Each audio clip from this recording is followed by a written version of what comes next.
Tell me about yourself. I have been an organized office manager for about 4 years now and have experience in the customer service industry. I've handled all aspects from managing a successful team to managing customer complaints. I have spent the last couple years developing my skills as a customer service rep, and I've been promoted once already. I love working together with my team and coming up with new, innovative ways to solve problems.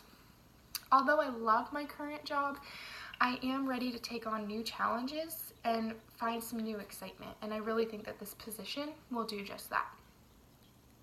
What are 3 of your strengths? Well, I think my greatest strength as an office manager is I get to plan out my day and organize in a way that works best for me to manage everything most efficiently. I must balance my time to guarantee that I'll be able to pause what I'm doing and assist my teammates with any problems that may come up.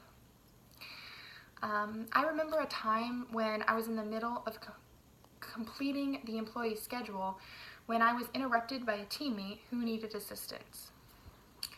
They were dealing with an unhappy customer and they were demanding that they speak to the manager. So I had to go up, save my work, and go assist the customer because it's what's most important. What is a weakness you have? I can be too critical of myself. Throughout my work experience, I have noticed that I often feel like I could put forth more effort, even when the task that I've done has been done well. In my time at Under Armour, I was always doing something, restocking racks, assisting customers, things like that. And I would become so worried about finishing the one task perfectly that I would neglect moving on to the other tasks that needed to be accomplished.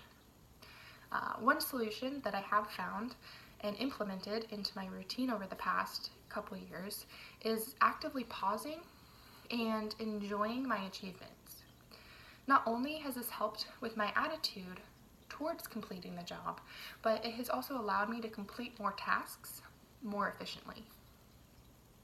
Are you a team player? Even when my manager would assign us individual tasks to complete, we worked as a team to ensure everyone was successful. I understand the fact that, with it working as a team, the company is more successful. While working at Under Armour, if we wanted to be able to, leave the store after we closed as quickly as possible, we would delegate tasks and everyone would work together to get everything done. So with that, someone would clean the store, someone would restock all the shelves, and someone would make sure everything was organized and put away where it needed to be. And this way we got out and completed all the tasks most efficiently and got out the quickest that we could. Describe a situation where you had to adjust quickly to changes over which you had no control.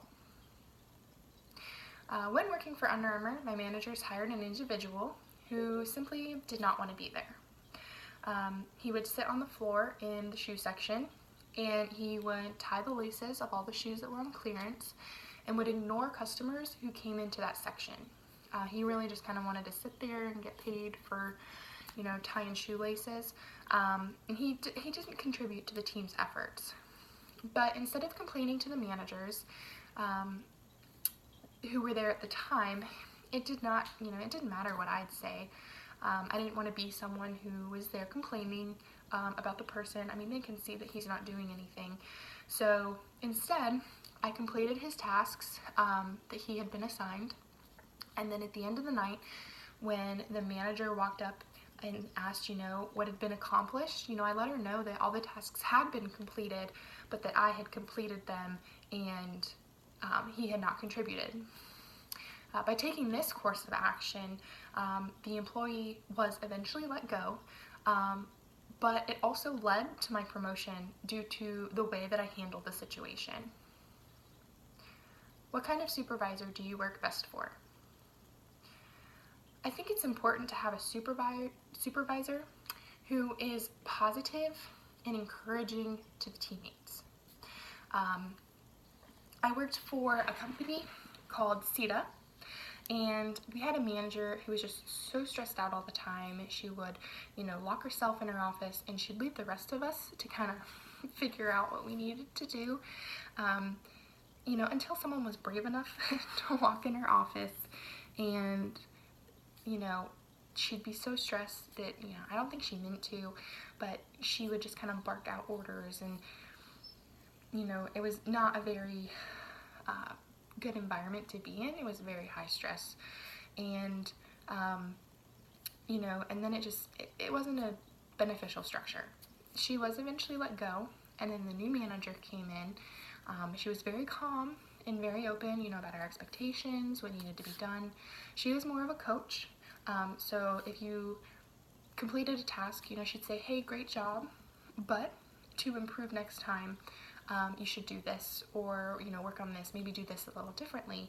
And it was very beneficial to the team's overall structure. Everyone in the office was much more willing to work for her. They were much more willing to work harder and longer if they needed to get tasks done for her as a manager versus the first. Give an example of a time you had to work with a difficult person and how you handled it. So with this, I had to work with a customer. She walked in yelling profanities and demanding for the manager. I knew this was out of frustration at the situation and didn't take this to heart. I didn't take it personally. It was more at the situation. So, I listened carefully to her grievances, made sure she understood, that I was hearing her. I made sure that we were on the same page, that I understood her grievances, her problem. I made sure, to apologize. I sympathized with the issue. And by doing so, I found out that the problem was she didn't want to sign a form that she had previously signed about, 2 months back. So I looked into her file, and it turns out that she had made some contract changes. Well, with contract changes, I had to get a new form signed to align with the things she wanted changed. So once I kind of explained this to her, went through things with her again, she understood, and she was happy to sign the papers. By doing this, instead of getting, angry back, we were able to get what we needed, and she left as a happy customer. So it was really a win-win for everyone.